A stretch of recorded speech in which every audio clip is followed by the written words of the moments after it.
Kryetari i Bashkisë së Tiranës Erion Veliaj ka dërguar nga burgu një letër Këshillit Bashkiak të Kryeqytetit ku ka kërkuar që të merret dhe mendimi i tij lidhur me diskutimin dhe miratimin e projekt buxhetit për vitin e ardhshëm të Bashkisë së Tiranës.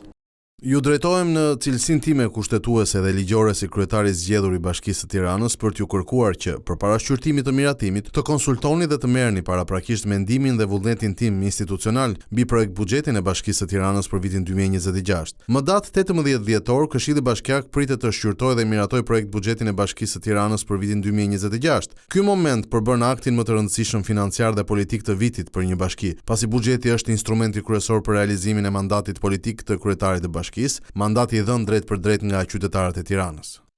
Në letër, Veliaj thekson se buxheti i vitit aktual ndodhet në një fazë alarmante, pasi realizimi i investimeve është në nivele shumë të ulta, duke dëmtuar standardet e qeverisjes vendore. Situata aktuale është veçanërisht shqetësuese. Zbatimi i buxhetit të vitit 2025 ndodhet në një gjendje alarmante, me një nivel e realizimi shumë të ulët, në kontrast të thellë me normat e realizimit historik që Bashkia e Tiranës ka pasur gjatë ushtrimit normal të mandatit tim.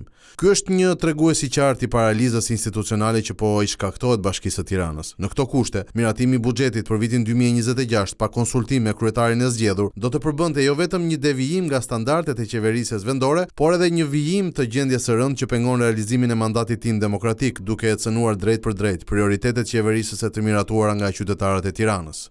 Në fund, Veliaj shkruan se një buxhet i miratuar në këto kushte pengon ushtrimin e mandatit të tij, me pasoja serioze jo vetëm për qeverisjen vendore, por edhe për rendin demokratik, lokal dhe autonominë e vetëqeverisjes vendore.